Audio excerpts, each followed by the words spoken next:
Is the Browns' handling of Shedeur till now, is that impacted by their desire to tamp down the noise around Shedeur? No, I think it's because he had a bigger learning curve than Deion Gabriel. That's the reality of it. We're now tuned in to the Dark Times channel. And so here we go again, back with another one. Welcome back to the Dark Times channel. And as many of you guys already know, Shedeur Sanders dominated, and he showed out with the opportunities that he was given during OTAs, but yet he struggled to get on the field. And a lot of people speculate the reason why he did struggle to get on the field is because they didn't want him on the field with the first team practicing. Is the Browns' handling of Shedeur till now, is that impacted by their desire to tamp down the noise around Shedeur? No, I think it's because he had a bigger learning curve than Deion Gabriel. That's the reality of it. You know, I mean, Deion Gabriel started how many games in college?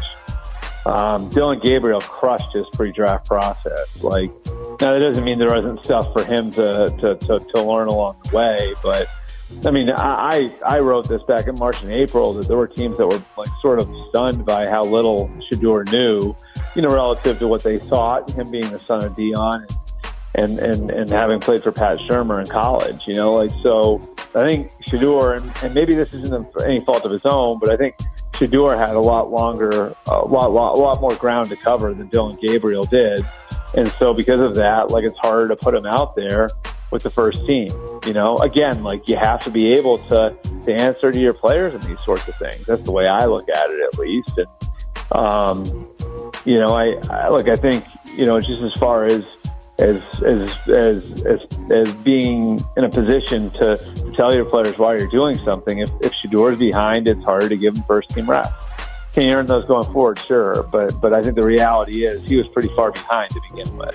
Because the worst case scenario for the Cleveland Browns is if Shedeur Sanders went out there with the ones and did the exact same thing that he was doing with the twos and the threes. But now you got a situation in which Shedeur Sanders rose in the preseason as the number one quarterback, or at least the quarterback that a lot of the Cleveland Browns fans want to see at QB1. And that's not what the Cleveland Browns organization wants to do, in my opinion, at least. I think they do want to have an open competition, and the best way to do that, in my opinion, is do exactly what they did. But yet we still have people out here that are trying to spread misinformation to try to make Shedeur Sanders look like he wasn't ready. And so I think this is just a lot more of what a lot of us already think it is. People making up things to try to fit a narrative. And this is exactly the kind of stuff that we heard throughout the entire draft process and even after the draft. And either they're afraid of Deion, Deion's got them in his back pocket. They bought into the hype, also possibly.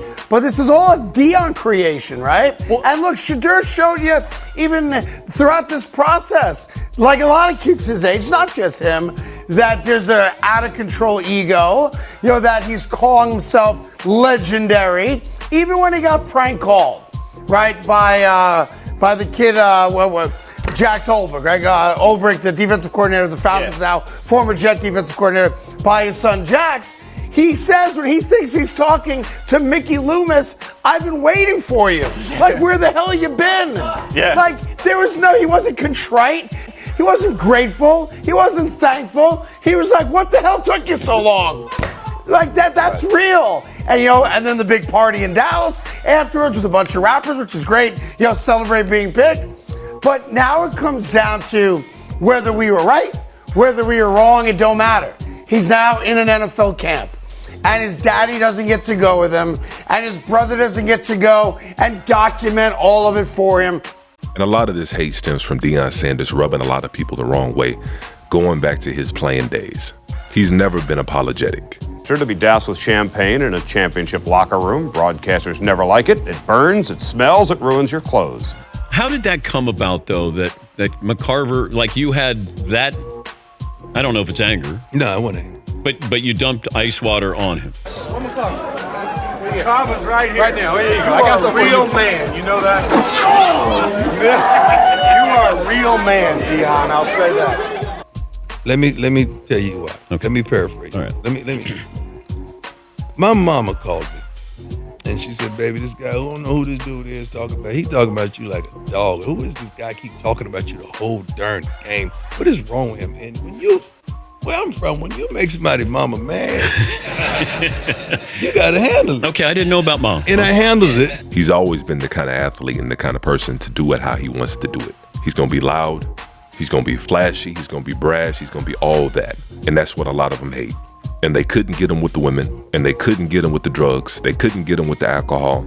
All right. And I've never tasted alcohol. I've never been drunk. I never had a drink in my life. I've never been drunk. So I'm not a champagne pouring guy. I don't believe in that. I don't even believe touching alcohol.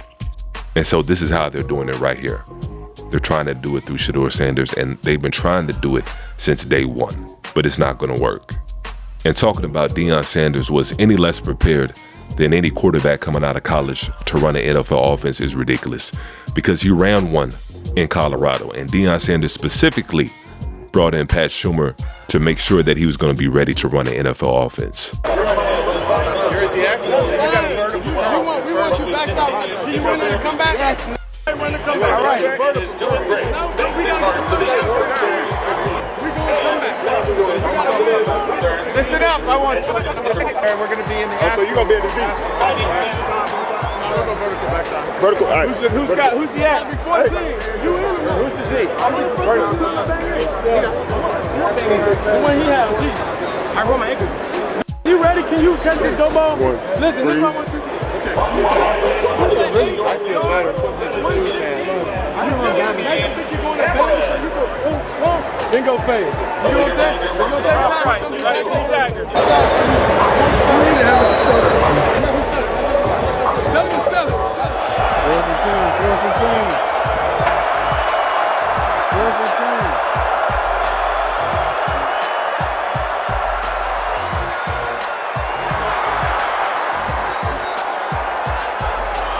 That is last good week, number 12, Travis Hunter.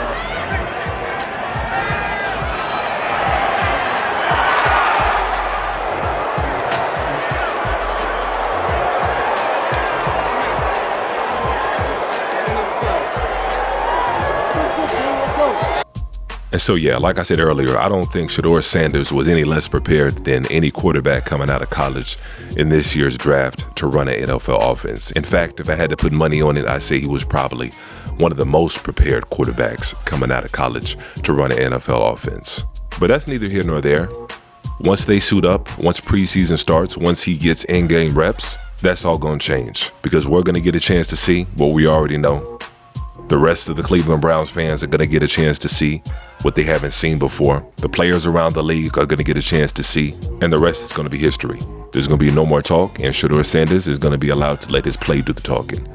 And that's what a lot of us are looking forward to. And so we got a few more weeks, and then we're going to see what's what. But go ahead and drop a comment in the comment section. Go ahead and keep the conversation going on down below. And if you haven't done so already, make sure you go ahead and hit that like button for me one time. And as usual, peace and chaos.